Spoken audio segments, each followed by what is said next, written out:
जनाब शर्मा साहब, क्या हाल है? ठीक है, खैरियत से हैं? ठीक ठाक। आप सुनाइए। Good good.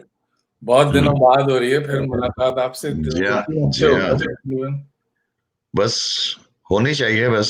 ये भी सही है। मैं आज सोच रहा था कि पिछली जो गुफ्तगू आपकी नज्म के हवाले से हो रही थी, उसमें जरा सी तिश्नगी ये रह गई थी कि हम गजल और नज्म के एक्सप्रेशन पे बात नहीं कर पाए थे कि क्या ऐसा फर्क है जो शायर को मजबूर करता है कि वो गजल को अपने इजहार के लिए चुने वर्सेस नज्म को, क्योंकि आप दोनों में माशाल्लाह मोतबर और मकबूल हैं, तो आप आपसे ये सवाल बनता है। चलिए, अब वैसे तशनगी हर वक्त ही रहती है, वैसी कोई बात नहीं है। वो बात ये है कि मैंने शायद पहले बात ये की थी कि शायर के लिए वैसे तो मेरे ख्याल में जो फॉर्म होती है वो इंसिडेंटल होती है। इंसिडेंटल यानी कि वो उसकी कोई अहमियत नहीं होती। अहमियत उस वक्त बनती है उसकी कि जब उसे बड़ा शायर हाथ लगाता है उस फॉर्म को। अब देखिए, रुबाई इसलिए है कि उसे उमर खयाम ने लिखा है। अच्छा। मरसिया इसलिए है कि उसे मीर अनीस ने लिखा। वाह। गजल इसलिए है कि उसको मीर और गालिब ने लिखा है। हम्म। अगर कोई कल बहुत बड़ा शायर हमारी जबान में, उर्दू जबान में, नसीर नज़म का पैदा हो जाता है, हम्म। तो वो ही उसको स्टैब्लिश करेगा, वो ही उसको इमॉर्टल कर देगा, उसको स्टैब्लिश कर देगा उस फॉर्म को। हम्म। तो ये शायर का लगाव होता है किसी फॉर्म के साथ जो उसको मोतबर कर देता है, या उसको एक दायमी या एक एवरलास्टिंग उसको एक दे देता है, शक्ल दे देता है। एक तो ये बात है। दूसरी बात यह है कि जो शायर है वो उस असल में फॉर्म क्या है? फॉर्म है हद। हद। एक ब्लैंक पेपर है, आर्टिस्ट ने उस पे एक नुक्ता लगाया। जब उसने नुक्ता लगाया तो हदूद में आ गया वो, उसका रेफरेंस सब बनना शुरू हो गया। वाह। यानी कि जो बहाव है एक इटर्निटी का, वक्त का, उसको जब गिरा लगाई जाती है, उसको जब बंदिश में लाया जाता है, तो उसको हद उसकी मुकर्रर की जाती है। और जब वो हद में आता है तो फिर वो उस बहाव को, वो जो चल रहा है 1 2 3 4 चल रहा है ना, उसको जिस तरह गवैये जो है वो उसको बंदिश दे दी ताल में कि धा दिन दिन ना, धा दिन दिन ना, ना दिन दिन ना। ठीक है, बंदिश दे दी। गवैये ने सुरों की बंदिश दे दी, अस्थाई बना ली। ठीक है, बांध दिया उसको। बांध दिया। इसी तरह शायर ने भी अल्फाज को बांध दिया किसी बहर में और काफिया रदीफ में, अगर गजल लिख रहा है वो तो, या कोई रुबाई या उस तरह जो भी है। तो ये जो गिरा देना है यानी बंदिश देना है, ये बड़ी डेंजरस चीज भी है। उसकी वजह ये है कि अगर आपने उसको एब्सोल्यूट बना दिया, यानी हद पे रहे सिर्फ, यानी उसकी जो फंक्शनैलिटी है फॉर्म की उस पे रहे, यानी वो हावी रही आपके ऊपर, तो उस गिरा में या उस फंक्शनैलिटी में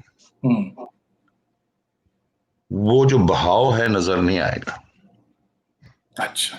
वो जो इटर्नल बहाव है, जो अजली और अबदी बहाव है, वो नजर नहीं आएगा। आर्ट जो होता है वो फंक्शनैलिटी को यूज करते हुए फंक्शनैलिटी से डिलिंक हो जाता है। वाह वाह। यानी एक बयान है और एक हुस्न बयान है। क्या बात। बयान ये है कि भाई आपने कोई चीज बयान की है, और हुस्न बयान ये है कि बयान होते ही बयान मादूम हो जाता है, वाह वाह वाह वाह, क्या अच्छी बात, बयान खत्म हो जाता है। वाह वाह। अगर बयान रह गया हम्म तो उसकी फंक्शनैलिटी है, यानी वो हद जब जो आपने मुकर्रर की या फॉर्म जो है, हम्म आप फॉर्म से आगे नहीं गए जा सके, हम्म आप फॉर्म में ही कैद रहे। हम्म बड़ी मजे की बात है कि है तो मिसाल जो है ना बड़ी, वो एक ग्राफिक मिसाल है, हम्म यानी खौफनाक सी।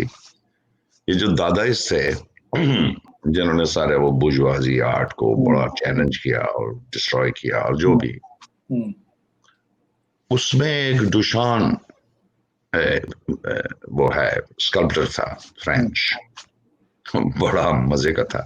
हम्म उसने एक यूरिनल को हम्म स्कल्पचर के तौर पे एग्जिबिट किया, हम्म एक स्कल्पचर। हम्म तो उस पे वो मुकदमा शुकदमा भी हुआ, ये भी हुआ, बड़ी झगड़ा वगड़ा ये वो सब कुछ। हम्म तो उसने कहा कि बात ये है हम्म कि जब वो यूरिनल है, हम्म जब वो अपनी फंक्शनैलिटी से हम्म लिंक हो गया हम्म, तो वो पीस ऑफ आर्ट क्या बात, है। क्या, यानी हम्म फंक्शनैलिटी से डिलिंक हुआ। हम्म अब वो एज ए स्कल्पचर बड़ी खूबसूरत शीशे के केस में है, हम्म जिसको मैंने 2-3 दफा देखा है पेरिस में। हम्म उसमें लोग वो पेशाब वशाब तो नहीं करते, उसने डिलिंक कर दिया उसको। हम्म इसी तरह मंटो साहब ने जो एक छोटा सा वो लिखे हुआ है, मूत्री उसका नाम, हम्म एक अफसाना तो नहीं है लेकिन एक इम्प्रेशन, हम्म मूत्री के बारे जो हमारे यूरिनल्स होते हैं। हम्म अब वो सारी चीज वो पॉलिटिसाइज और पॉलिटिकल हो गई है सारी, उसमें जो लिखी होती हैं चीजें और ये वो सब कुछ, ठीक है ना, वॉल राइटिंग। हम्म अब इमेजिन करें कि वो उसकी जो मूत्री का जो फंक्शन है, हम्म उसने उसको ड्रिंक कर दिया, उसको हम्म उसको निकाल दिया उससे, यानी हम्म फंक्शन को यूज करते हुए उससे वो मावरा हो गया, उसने उसकी लिमिटेशंस को, हदों को तोड़ दिया। पीस ऑफ आर्ट बन गया। हाँ, हम्म अगर हम हद में ही रहेंगे हम्म तो वो डेड हो जाएगी, हम्म हम्म तो फंक्शनलिटी में फंस जाएगी ना, कि भाई हम्म ये फंक्शन नहीं हो रहा। हम्म तो वो तो यूटिलिटेरियन, मतलब वो है ना उसका एक फंक्शन है यूटिलिटेरियन, कि भाई आप वहां जाके पेशाब करते हैं, हम्म ये यूटिलिटी है उसकी, यूरिनल की। हम्म उसने यूटिलिटी को डिलिंग कर दिया। जैसा गालिब ने कहा कि खुला के फायदा अर्ज हुनर में खाक नहीं, हम्म ये फायदा नहीं है, हम्म या मैं से गरज निशात है कि जरूर से आपको गरज नहीं है,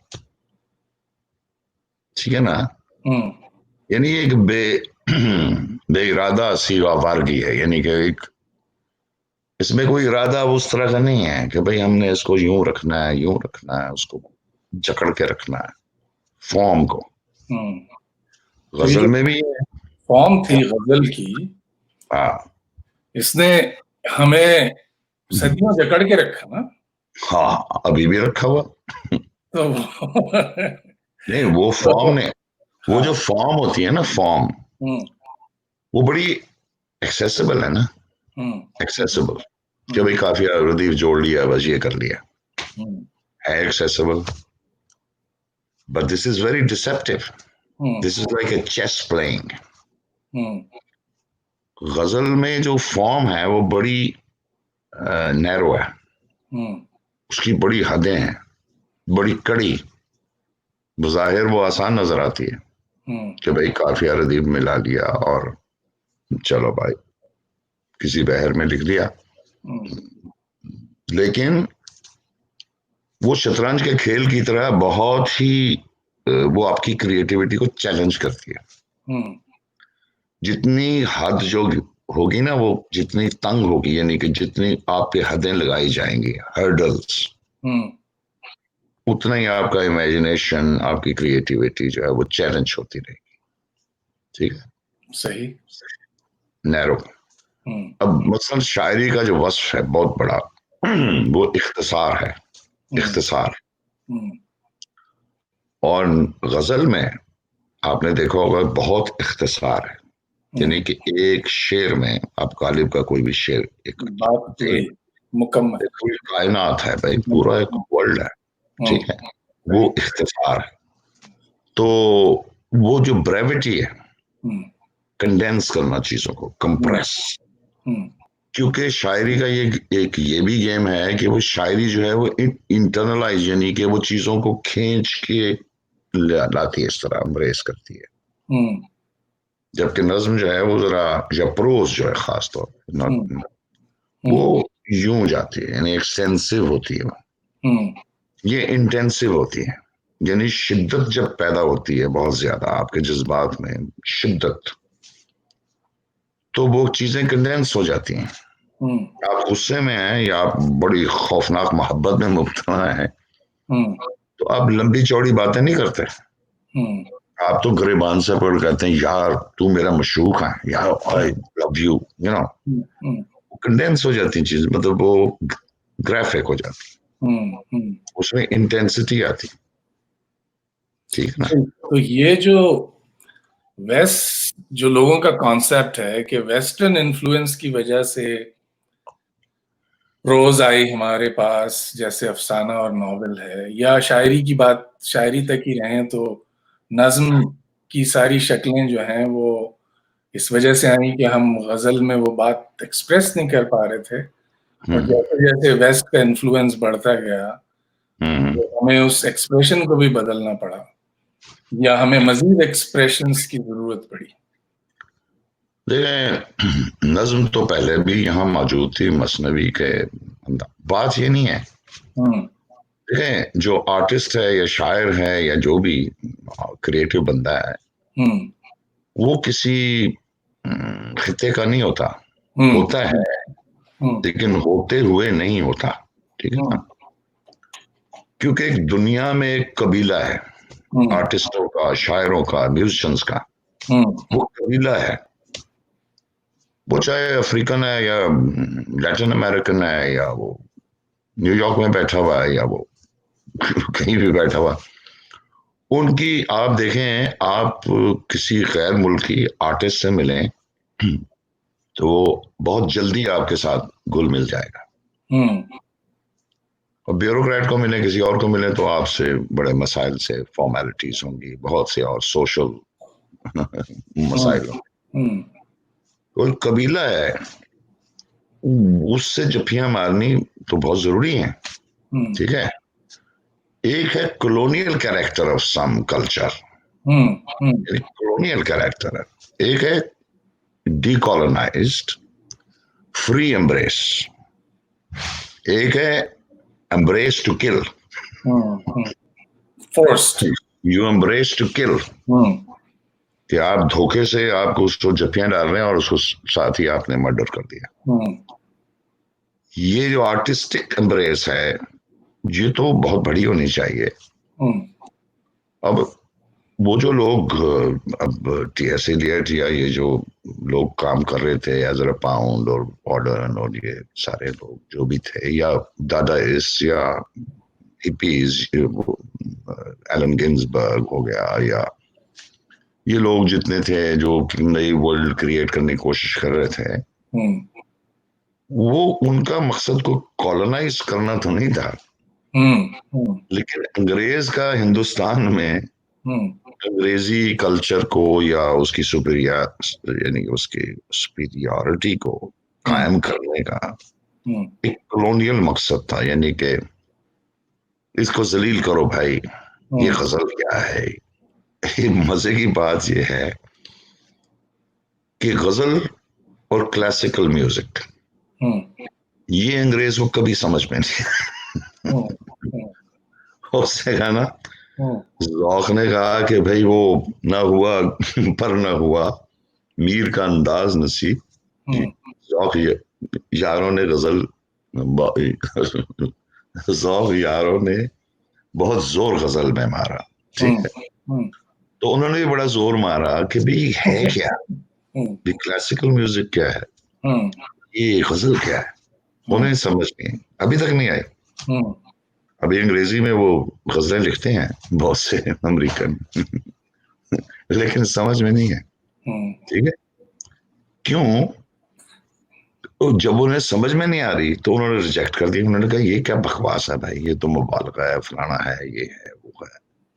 फिर तो कुछ हमारे, आपको नहीं लगता कि गजल रिस्ट्रिक्टिव मीडियम है बहुत, वो तो जिसमें है, काफिया, रदीफ, बहर, वजन? बिल्कुल बिल्कुल, बहुत यानी कि डिसिप्लिन्ड फॉर्म है। तो मैंने पहले ही कहा ना, शतरंज है भाई। फुटबॉल नहीं है, शतरंज है। जितना वो नैरो करते हैं आप उसको, उतनी ही वो आपकी क्रिएटिविटी को चैलेंज करता है। और दूसरा, गजल जो है वो आप देख लें, उसके खिलाफ बहुत बातें हुई, प्रोग्रेसिव्स ने की, उससे हाली साहब ने भी की, और वो कलीम साहब जो थे प्रोफेसर, उन्होंने उसको वैशी सेंस भी कह दिया। लेकिन वो गजल जो है ना, वो बगैर किसी प्रोटेस्ट के उसने एहतजाज नहीं किया। आपने देखा होगा किसी ने आगे से रिटेलिएट नहीं किया। वो गजल जो है वो चलती जा रही है अपनी जगह। उसका बहाव चलता जा रहा है, क्योंकि कल्चरल मेमोरी है वो ऑल्सो, एग्जैक्टली, एग्जैक्टली। और वो रिटेन कर रही है उसको। ठीक है, so is classical music. Classical music की स्थाइयां, उसकी कॉम्पोजिशन, उसके राग, उसकी बंदिशें, वो सदियों से यूं चली जा रही हैं। इसमें कोई वो उस तरह का वो नहीं है, मतलब चेंज उस तरह का। वरना इख्तरा जो है हमारे यहाँ, जो फलसफा है, या जो जिस तरीके से हम समझते हैं चीजों को यहाँ, वो है तकलीदो ईजाद। तकलीदो ईजाद, गालिब बेदिल की तकलीद कर रहा है, वो फला उसकी तकलीद कर रहा है। वो तकलीद और उसके बाद ईजाद, नेमेसिस एंड अल्टैरिटी, कि चीजों को तकलीद करते हुए उसको बदल देना। क्या बात। वो गालिब तो उसे कहता है शौकी ईजाद ना, ईजाद असर नौ ईजाद कर देना, कि एक ही मजमून है, वो चला आ रहा है, चला आ रहा है सदियों से, और उसको उलट पुलट के यूं देख रहे हैं, वो देख रहे हैं, इस तरह देख रहे हैं, वैसे देख रहे हैं। एक सुर है, वो गवैया उसको यूं भी दिखाता है, यूं भी दिखाता है। एक अस्थाई है, उसको यूं भी गाता है, इस तरह भी बताता है, ये देखें यूं भी हो सकता है। ये एक एक्टर है, वो कहता है ये आई लव यू, इसकी पता नहीं कितनी टोन्स हैं, सही, शेड्स हैं, कितने तरीकों से मैं ये कह सकता हूँ। ठीक है, क्योंकि हर वो जो डायलॉग है खास ड्रामे में, तो उसकी सब टेक्स्ट भी है, कि मैं आपको कह रहा हूँ आई लव यू, लेकिन सब टेक्स्ट कह रही है कि आई हेट यू। वो टोन में है ना, वो उस लहजे में आएगी, वो डिलीवरी में उसका लगाव जो है उस डायलॉग के साथ, जो उसको इंटरप्रेट कर रहा है एक्टर जो है। इसी तरह गवैया भी कर रहा है, इसी तरह शायर भी कर रहा है। ठीक है, वो उसको इंटरप्रेट कर रहा है। असल में ये है बात कि ये एक जो बात मैंने वो माहिमीर में कही थी, कि रवायत और क्लासिक में बहुत बड़ा फर्क है, जिसको हम कंफ्यूज करते हैं। क्लासिक जो होती है वो फॉरएवर होती है, जिस तरह उसमें वो कहता है कि भाई हम ये तो नहीं कहते गालिब कहता था, हम तो कहते हैं गालिब कहता है, मीर कहता है। सही बात। कि भाई एवर प्रेजेंट उसकी एक प्रेजेंस है। ठीक, और उसको अपने जमाने में नहीं, वो कहता है, यानी कि वो प्रेजेंस है उसकी। ये क्लासिक है। ये क्लासिक है।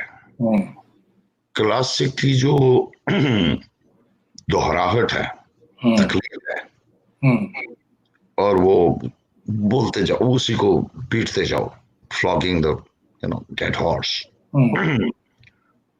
वो तो वातर, वो जो दोहराहट है, बिल्कुल वो बुलबुल का बेजार कर देने वाला किस्सा है, जिसमें इजाद नहीं है। जब इजाद शुरू होती है उस तकलीफ में, तो फिर एक नया इम्कान पैदा होता है। एक नई क्लासिक का इम्कान पैदा होता। क्या बात। तो वो उससे पहले जो है, जो चीज रिपीट हो रही है वो रिवायत। हाँ, जो रेपिटेशन बारी बारी हो रही है वो रवायत है, जैसे रिचुअल हो जाती है कि रिचुअल में हम ये नहीं सोचते कि क्या है, हम उससे गुजरते हैं, हम उससे गुजर जाते हैं, क्योंकि वो एक थेरेपेटिक यानी कि एक हमारी वो कल्चरल क्या उसे कहते हैं, वो उसकी एक वो प्री रिफ्लेक्टिव कॉन्शियसनेस का हिस्सा है, यानी कि मौजूद है शुरू से। अब एक बात और जो है, जो लोगों के जहन में भी है, मेरा ख्याल है, वो ये कि जिस किस्म की नार्सिसिज्म, नरगिसियत गजल में नजर आती है, वो नज्म में इस तरह से नहीं नजर आती कि शायर जो है वो ये मुस्तकिल इस बात का सबूत भी देता रहे, बताता भी रहे कि मैं सबसे अलग हूँ। अच्छा, मुझ पे आप तंज कर रहे हैं। तो बड़ी अच्छी बात। और, ब्रिलियंट और न सिर्फ ब्रिलियंट ये कहे बल्कि तखल्लुस भी इस्तेमाल करे। ये ऐसा है जैसे कि पेंटिंग बनाई और उसके बाद आपने उस पेंटिंग के नीचे अपने सिग्नेचर भी जरूरी समझे। तो गजल में ऐसी क्या बात है जो ये सब कुछ करने पे मजबूर करती है? मजबूर क्या है भाई, ये एक बड़ी मजे की बात है कि शायर जो है वो अपना तखल्लुस क्यों रखता है भाई। हाँ, ये बात ठीक है, असदुल्ला खान है भाई, असदुल्ला खान हो, वो गालिब अपना तखल्लुस करता है। असल में जो तखल्लुस है वो उसको सोशल, उसका जो समाजी तशख़्ख़ुस होता है, यानी सोशियोलॉजी में जो पोजीशन होता है जिस तरीके से, वो एक ऐसी स्पेस में जाना चाहता है, यानी कि वो ऐसी स्पेस क्रिएट कर लेता है तखल्लुस से कि जहां वो फ्री फ्लोटिंग है, यहाँ वो फिक्स नहीं है और सोशियोलॉजिकली पोजीशन नहीं है। ओके ओके, वो उसकी शायराना आइडेंटिटी है। वो एक आर्केटाइपल सी फ्लूइड आइडेंटिटी है। सही है। बंदा जो है शराब नहीं पीता, रियाज खैराबादी, या शराब मना है इस्लाम में, ठीक है। मुसलमान हो, सारी शायरी शराब से भरी हुई है। ठीक है, उसकी वजह क्या है कि वो उसका लाइसेंसिंग है ना, वो जो फ्री फ्लोटिंग में गया तो उसकी अपना समाजी तशख़्ख़ुस जो है वो उसका फ्लूइड हो गया, यानी खत्म हो गया, वो एक और आइडेंटिटी में चला गया। जब शायर कहता है ना कि आते हैं गैब से ये मज़ामी ख्याल में, तो ये जो समाजी कोई भी बंदा होगा वो कहेगा भाई ये गालिब अपने आप को पैगंबर समझता है, इसकी क्या ये जुर्रत कि भाई मेरे ऊपर फरिश्ता उतर रहा है और वो मुझे इल्हाम हो रहा है। लेकिन वो गालिब का, असदुल्ला खान गालिब के जो समाजी तशख़्ख़ुस है वो नहीं है, वो पोएटिक आई है। ओके, जो कि एक यूनिवर्सल है और जो आर्किटाइपल है, जो फ्लूइड है, उसको हम फिक्स नहीं कर सकते कि भाई ये, आपने देखा होगा सारी शायरी जो है मसलन उसमें वो कुफ्र की और इस सारी बातें जो हैं वो होती हैं जो सोसाइटी में मना है, क्योंकि उसको वो फ्रीडम मिलती है। अब अगर शायर ये कहता है ना कि वो भाई दुनिया में बहुत होंगे सुखनवार जो भी है मगर गालिब का अंदाज़ बयां, और या मंटो कहता है कि जी मैं मनो मट्टी के अंदर दफन हूं और ये सोच रहा हूं कि मैं बड़ा अफसाना नगार हूं या खुदा। Oh my God. तो ये इसका ये मतलब नहीं है कि उसने कोई खुदाई का दावा कर दिया। सही बात, वो उसकी क्रिएटिव आई है, और क्रिएटिव आई जो है वो फ्री है from the sociological and reasoning and logic और ये सारे जो बुलशिट है। राइजुल वक्त और राइज जो मानी होते हैं चीजों के या वैल्यूज के, उनसे वो फ्री होता है वो। एक और मजे की तुम्हें बात बताऊं, जो तुम्हें सवाल पूछना चाहिए था, वो ये है जी कि बहुत से शायर तो अपना नाम का ही तखल्लुस बना लेते हैं। इकबाल हैं, फैज हैं, बिल्कुल मीर तकी मीर हैं, ठीक है। तो उनका क्या बने? अब वहां भी मजे की बात है, जब वो शायर अपना नाम जो उसके वालिदैन ने उसे दिया होता है, यानी कि उसका जो समाजी तशख़्ख़ुस होता है, सोसाइटल आइडेंटिटी होती है, उसको जब अडॉप्ट करता है तखल्लुस के तौर पर, तो उसका ये मसला शुरू होता है कि मीर तकी मीर क्या एक दरबार का शायर है जिससे जाके मुसाहबत करनी है, ये करना है, वो करना है, जो उसका समाजी तशख़्ख़ुस है, यानी जो उसकी ड्यूटी है, काम करता है, नौकरी है या गालिब है, नौकरी है, लेकिन मीर तकी मीर, या वो मीर है जो अबेंडन है, जिसको कोई परवाह नहीं और जिसके सामने ये सारी सोशल स्ट्रक्चर्स और रश, ये सब कुछ जो है वो है। अब अगर आप उसकी जिंदगी देखें तो मीर जो है उसकी पूरी ट्रांसफॉर्मेशन हो रही हैं उसकी अपनी जिंदगी में। वो ट्रांसफॉर्मेशन जो है वो उसके तखल्लुस में हो रही है, यानी वो मीर वो बन रहा है, ठीक। इकबाल और फैज अपने सोशल तशख़्ख़ुस में ज्यादा करीब है उसके, बिल्कुल। यानी कि एक फैज शायर है, एक फैज सोशल पोजीशनिंग है, भाई रेवोल्यूशनरी है, राइट, वो है एक्टिविस्ट है, रेवोल्यूशनरी, सो जो भी वो उनकी नजरियात हैं, जो भी जो कि सोशली पोजीशन है। इकबाल के भी सोशली पोजीशन है कि भाई इस्लाम और रिवाइवल ऑफ इस्लाम, रेनेसांस, ये सब कुछ है, ये उनका समाजी तशख़्ख़ुस भी है, ठीक है। और उनका एक शायर भी है इकबाल, तो वो वहां टेंशन बड़ी हमें नजर आती है, जहां उनका तखल्लुस भी उनका समाजी जो नाम है, वो भी योग्य बनने में, वो ही उनका तखल्लुस है। तो उन्हें वो ये एक डायलमा है उनके लिए कि शायर हूं मैं, या मैं ये समाजी रेवोल्यूशनिस्ट हूं या रिफॉर्मिस्ट हूं या व्हाटएवर, एक बात कर रहे हैं। तो आपको लगता है ये इंटेंशनल हुआ होगा? नहीं इंटेंशनल, ये तो उनकी बायोग्राफी है, वो जिस तरह उनकी जिंदगी गुजरी उन्होंने इसको इस तरह समझा, और ये तो हमारी ऑब्जर्वेशन है।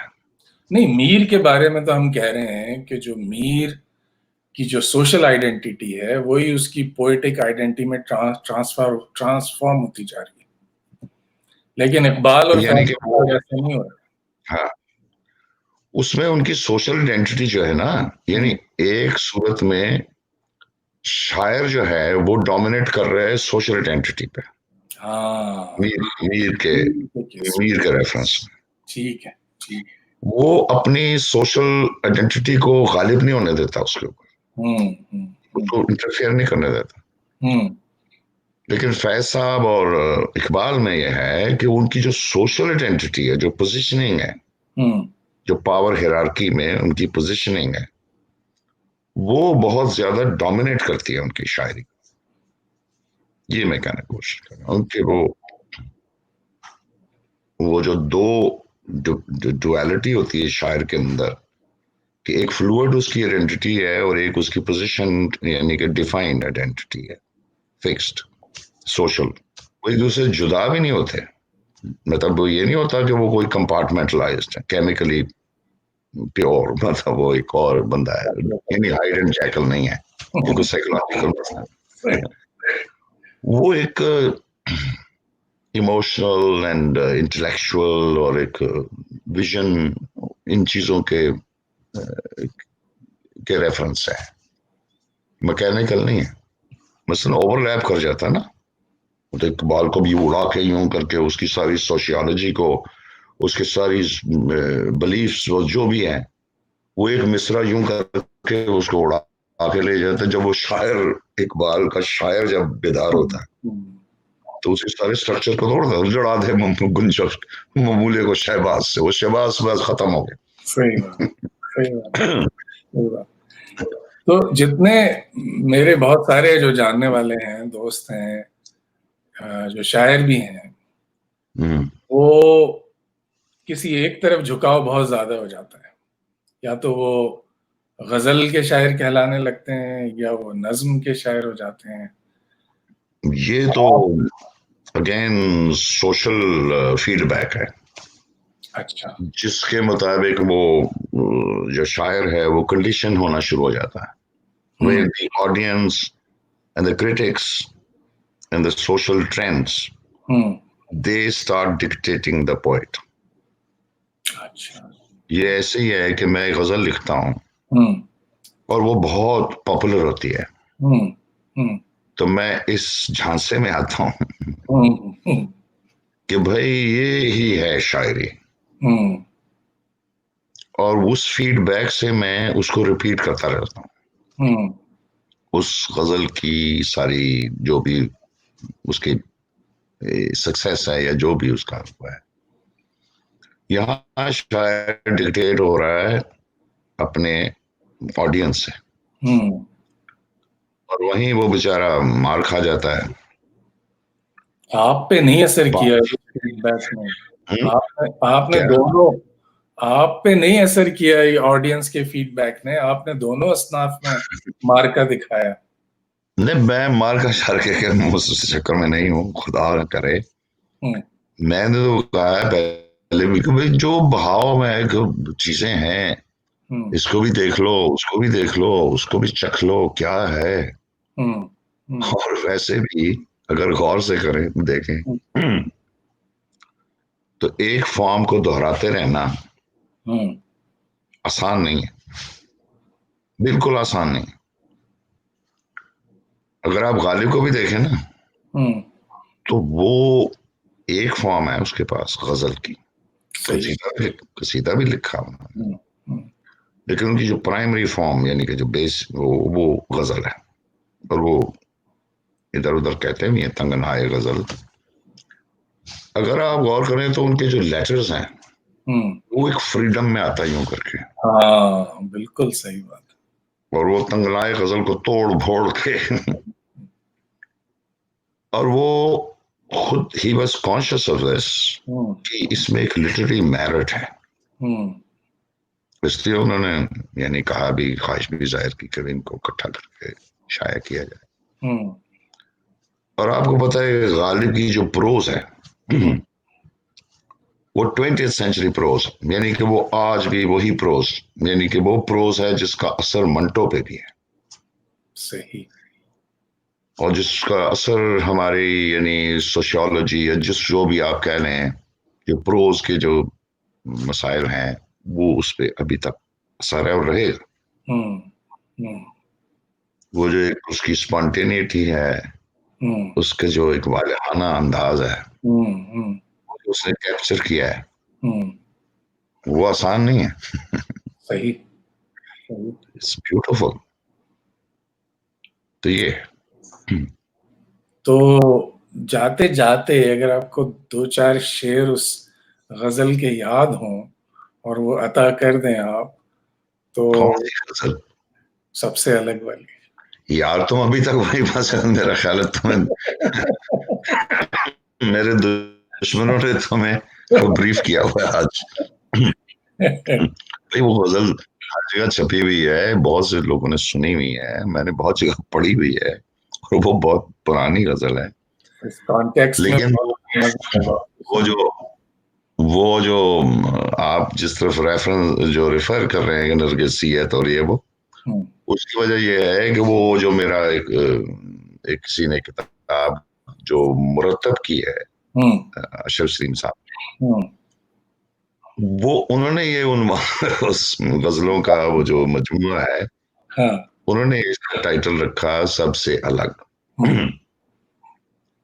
वो उन्होंने मेरी गजल से लिया, जिसमें वो है कि दश्त में है एक नक्शे रहगुजर सबसे अलग, वाह। में है शायद कोई महवे सफर सबसे अलग। क्या बात है। तो वहां से उन्होंने वो टाइटल दिया है। हम्म। अब लोग समझ रहे हैं कि मैंने खुद वो टाइटल रखा है, और मैंने ये कहने की कोशिश की है कि भाई मैं तो सबसे अलग हूँ। नहीं, हालांकि उसके मैं तो उसके बगैर और तो बात कर रहा आपने कहा ना, उसके बगैर तो शायरी मुमकिन भी नहीं है। अगर आप सबसे अलग नहीं हैं तो आप क्या कर रहे हैं? हूँ। सबसे इसमें बुराई क्या है? सबसे अलग होना भी तो जरूरी है। नहीं, मगर एट द सेम टाइम मैं ये कहने की कोशिश कर रहा हूँ कि ये जब शायर कहता है ना हम्म। कि भाई मैं सबसे अलग हूँ, हम्म। तो उसमें कोई रम्ज होती है, वो ऐसे नहीं कह रहा होता। वो अपने जात के बारे में बात नहीं कर रहा, वो पूरी एक उसके पीछे एक आर्किटाइपल आई है ना, वो सीखे में बात कर रहा है। उस सीगे में बात कर रहा है। सही बात है। अभी यही जो मतलब मैंने पढ़ा आपके सामने कि दश्त में है हम्म। एक नक्शे रहगुजर हम्म। सबसे अलग, क्योंकि सब लोग ही चल रहे हैं, हम्म। मगर एक कुछ और तरीके की चीज है, हम्म। हम में है। हम्म। ये भी नहीं कि वो, उसने कहा हम में है हम्म। शायद कोई, हम्म। शायद का लफ्ज भी, महवे सफर वाह। सबसे। वाह। वाह। अब ये तो फिर इंतहाई एब्स्ट्रैक्ट बात है, इसमें कोई तो इसमें वो वाली मैं थोड़ी है जिसकी लोग बात करते लेकिन हैं। कोई बात नहीं, बात यह है कि लोग जिस तरह भी समझना चाहें हम्म। उन्हें समझने दिया जाए, हम्म। इसलिए हम्म। कि आज नहीं तो कल हम्म। उन्हें शायद ये समझ में आए कि हम्म। भाई ये बात और थी, इस तरह नहीं थी, जिसे आपने रिड्यूस कर दिया हम्म। एक होते हैं प्लैमिक्स, हम्म। छेड़छाड़ या टिच कर। नहीं, ये जो है हंसी मजाक अपनी जगह, लेकिन it's always an honour to talk to you. फिर बात करते हैं। Thank you Rizwan. Okay. Okay, खुदा हाफिज। खुदा खुदा हाफिज।